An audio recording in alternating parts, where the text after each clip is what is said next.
ஓம் சாந்தி. VK. Surajbhai அவர்களின் தாரணை வகுப்பு. ஆகஸ்ட் 8, 2024.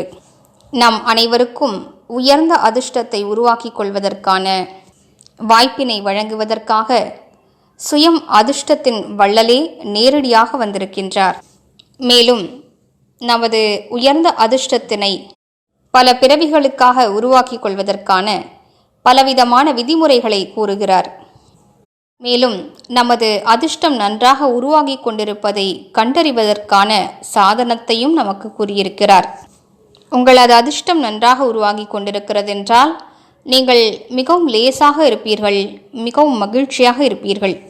திருப்தி தன்மை அதிகரித்து கொண்டே செல்லும், சக்திகள் அதிகரித்து கொண்டே செல்லும், வீணானவை குறைந்து கொண்டே செல்லும், சுயமரியாதை அதிகரித்து கொண்டே செல்லும், யோகத்தில் நீண்ட நேரம் நிலைத்திருக்க முடியும் என்று கூறியிருக்கின்றார். பாருங்கள், எந்தளவிற்கு மனிதர் அதிர்ஷ்டசாலியாக ஆகிறாரோ அவருக்கு மிகுந்த மகிழ்ச்சி ஏற்படுகிறது அல்லவா? சகஜமான வெற்றியின் அனுபவமும் ஏற்படும். ஒவ்வொரு அடியிலும் ஒவ்வொரு கர்மத்திலும் வெற்றி அனுபவமாகும்.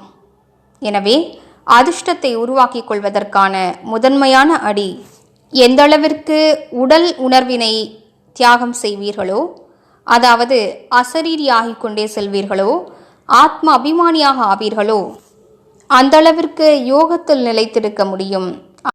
அந்தளவிற்கு ஒவ்வொரு நொடியும் உங்களது அதிர்ஷ்டம் அதிகரிக்கும். ஏனென்றால் நாம் வெறும் ஒரு பிறவிக்கான அதிர்ஷ்டத்தை இப்போது உருவாக்கவில்லை. 2500 வருடங்களுக்கான அதிர்ஷ்டத்தை மிக அழகாக நாம் உருவாக்கி கொள்ள வேண்டும். மேலும் அது துவாபர யுகத்திலும் தொடர்ந்து வரும். அதே சம்ஸ்காரங்கள் நம்மோடு தொடர்ந்து வரும். உதாரணத்திற்கு, இங்கே நாம் நன்றாக ஞான தானம் செய்கிறோம், செல்வத்தாலும் நன்றாக சேவை செய்கிறோம் என்றால் துவாபர யுகத்திலும் கூட தானம் செய்யும் சம்ஸ்காரம் நம்மிடம் இருக்கும்.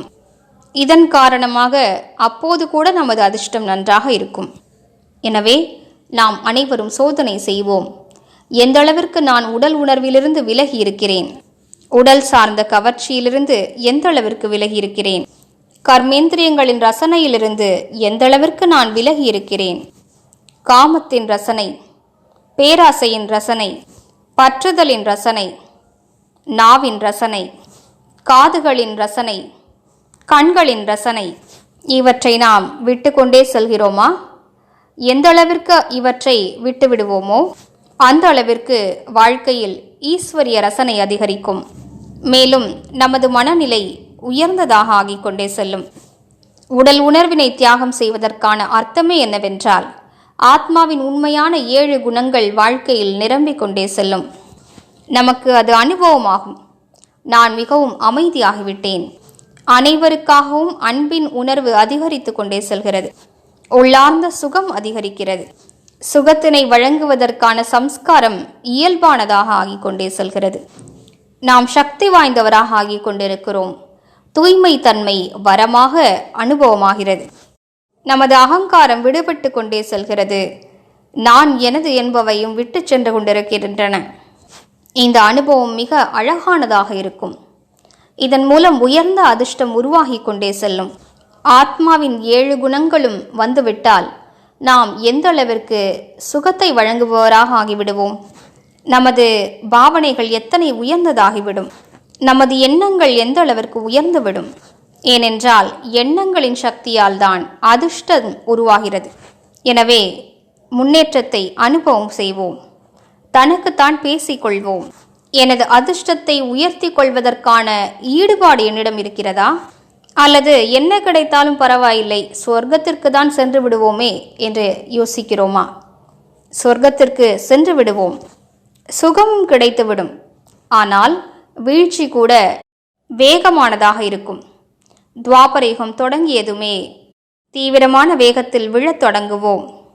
தேவஸ்வரூபம் மறைந்து போவது அனுபவமாகும். யார் உயர்ந்த தெய்வீக நிலையை அடைந்திருப்பவர்களோ அவர்களுக்கு திரேதாயுகத்தின் கடைசியிலும் கூட அந்த தெய்வீகத்தன்மை விழிப்படைந்த நிலையில் இருக்கும். யார் சரியாக முயற்சி செய்திருக்க மாட்டார்களோ அவர்களுக்கு துவாபர யுகத்திலிருந்து கடுமையான உழைப்பு இருக்கும். பல வேலைகளை தேடி செய்ய வேண்டியிருக்கும். நோய்கள் வரும். செல்வத்தின் பற்றாக்குறை ஏற்படும், குடும்பம் நன்றாக இருக்காது, தோல்வி கிடைக்கப் பெறும்.